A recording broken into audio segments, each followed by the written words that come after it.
کیا کہا فرمایا؟ کہا دیکھو ہم تمہارے اوپر ہاتھ رکھے ہوئے ہیں، ہمارا ہاتھ تمہاری پشت پر ہے، کبھی نہ سمجھنا ہم نے تمہیں تمہارے حال پر چھوڑ دیا۔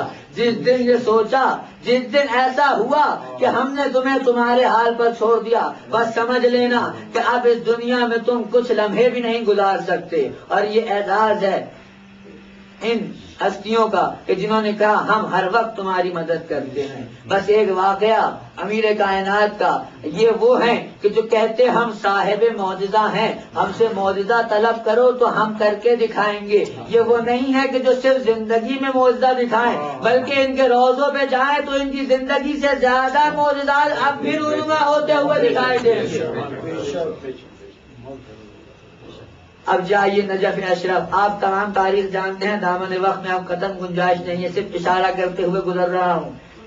ایک آدمی ہے، خود کہتا ہے کہ اپنی بزرگی میں اس نے اپنی قمیض اتاری اور غسل خانے میں غسل کے لیے گیا۔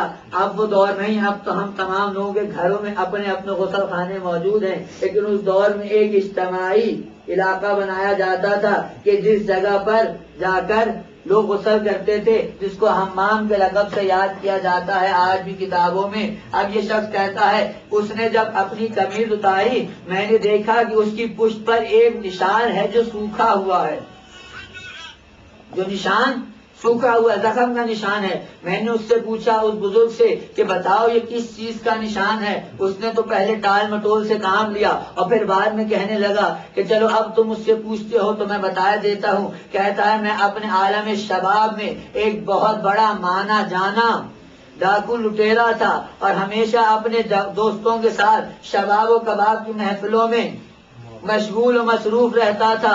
شراب ہمارے یہاں عام چلتی تھی اور ہر دن ایک ساتھی کا ہوتا تھا کہ وہ بیٹھ کر ہم تمام نے اپنے دن ڈیسائیڈ کیے ہوئے تھے، آج دن وہ شراب پلائے گا، آج کے دن وہ شراب پلائے گا۔ بس ایک دن میری باری آ گئی اور میرے پاس ان کو شراب فراہم کرنے کا کوئی وسیلہ نہیں تھا۔ میں نے گھر سے تلوار اٹھائی اور جا کر بیٹھ گیا چوراہے میں۔ رات کا وقت تھا، میں نے دیکھا سامنے سے دو مستورات چلی آ رہی ہیں۔ میں نے تلوار کو سونت کر ان کے آگے کھڑا ہو کر کہا دیکھو جو کچھ بھی ہے تمہارے پاس وہ مجھے دے دو، اگر نہیں دیا تو تمہیں جان سے مار ڈالوں گا۔ ان دونوں مستورات نے اپنے تمام زیورات اتار کر میرے حوالے کر دیے۔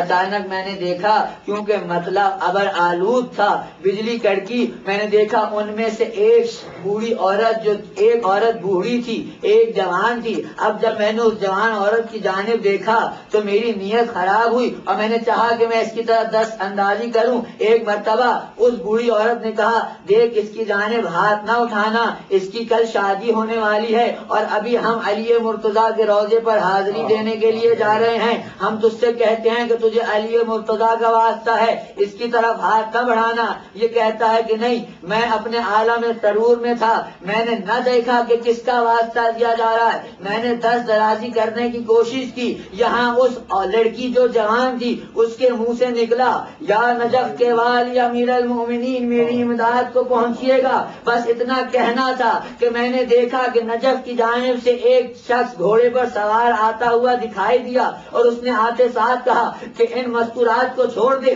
میں نے کہا نہیں، میں نہیں چھوڑوں گا۔ بس اس شخص نے جو آیا تھا اس نے تلوار کا اشارہ کیا، ماری نہیں، صرف اشارہ کیا، میری پشت پر یہ نشان بن گیا۔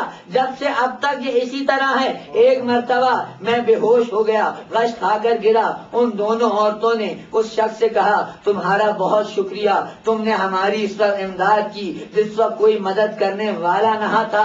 اگر تم ہمیں یہ بتا دو کہ نجف کا راستہ کس طرف ہے تو ہم علی مرتضیٰ کی زیارت کو جانا چاہتے ہیں۔ کل اس مستور کی، اس بچی کی شادی ہے، میں چاہتی ہوں کہ شادی سے پہلے یہ علی کے در پر حاضری دے۔ اب اس شخص نے جو گھوڑے پر سوار آیا تھا کہا جاؤ، ہم نے تمہاری زیارت قبول کر لی۔ کہا آپ ہیں کون یہ تو بتا دیجئے۔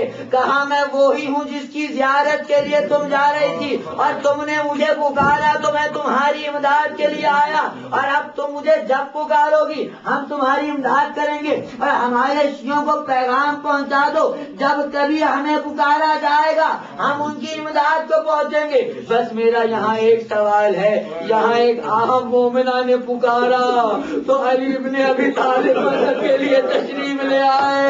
شام غریبہ میں جب سکینہ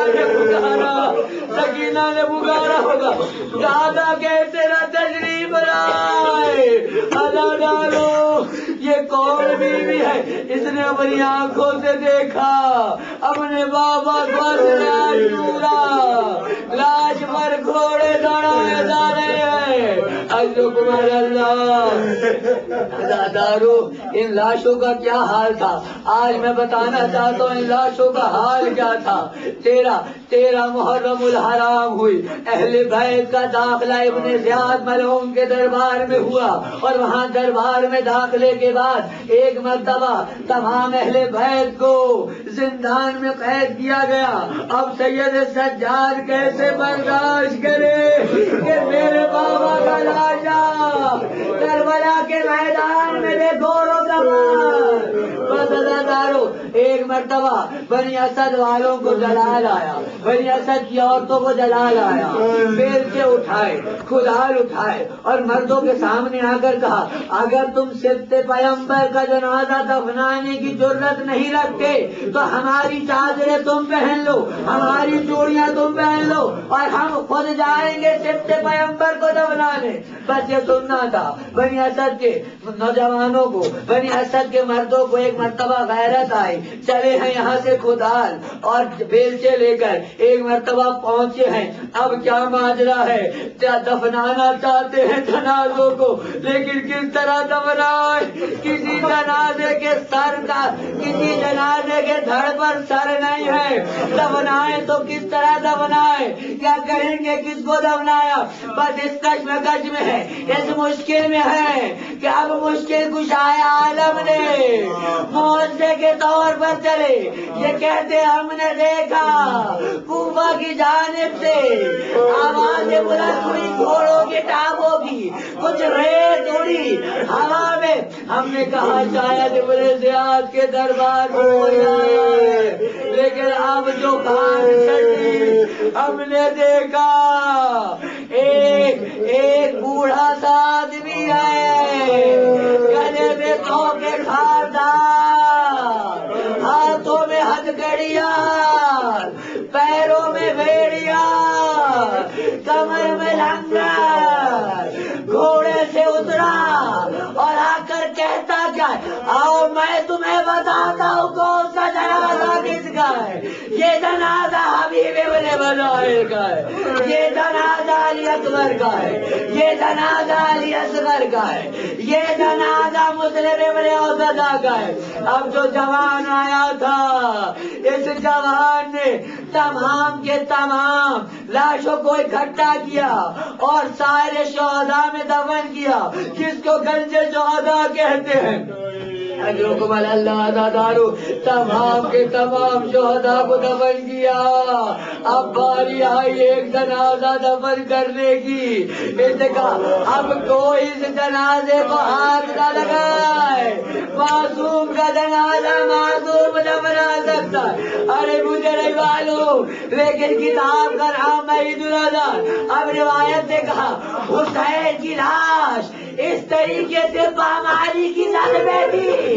سید سجاد نے ایک بورا بچھایا, لاش کے ٹکڑوں کو اس بورے میں رکھا اور اب کمر میں اتار دیا, کمر بنائی اور اب سید سجاد سے تختی لکھی اپنے اشکوں سے بھگویا قبر حسین کو اور اب اپنی انگلی سے لکھا ھذا قبر الحسین الذی قتلت شارا. یہ اس حسین کی قبر ہے جس کو بھوکا پیاسا مار دیا گیا. ادادارو ان بنی اسد والوں نے کہا ارے ساری لاشیں دفنا دی, وہ نہر کے کنارے ایک لاش اجرکم اللہ نہر کے کنارے ایک لاشا پڑا ہے. کہا وہ میرے چچا بہت کا لاشا ہے. ایک مرتبہ چلے لاشا اٹھایا قبر میں رکھا اور سید سجاد قبر میں اتر گئے، بنی اسد تمام پیچھے ہٹے، سید سجاد قبر سے بہت دیر ہو گئی باہر برآمد ہوئے، ایک شخص نے آگے جا کر دیکھا، کلیجے پر ہاتھ رکھ کے سلزادہ دارو جناب سید سجاد عباس کی لاش کے ٹکڑوں پر جھکے ہوئے ایک جملہ کہہ رہے، چچا بازوؤں کو کٹا کر نہر کے کنارے سو جانا بہت آسان ہے، لیکن ماں بہنوں مکھیوں کے ساتھ کبھی زمانہ کبھی عثمانہ کبھی دربار کبھی اس دربار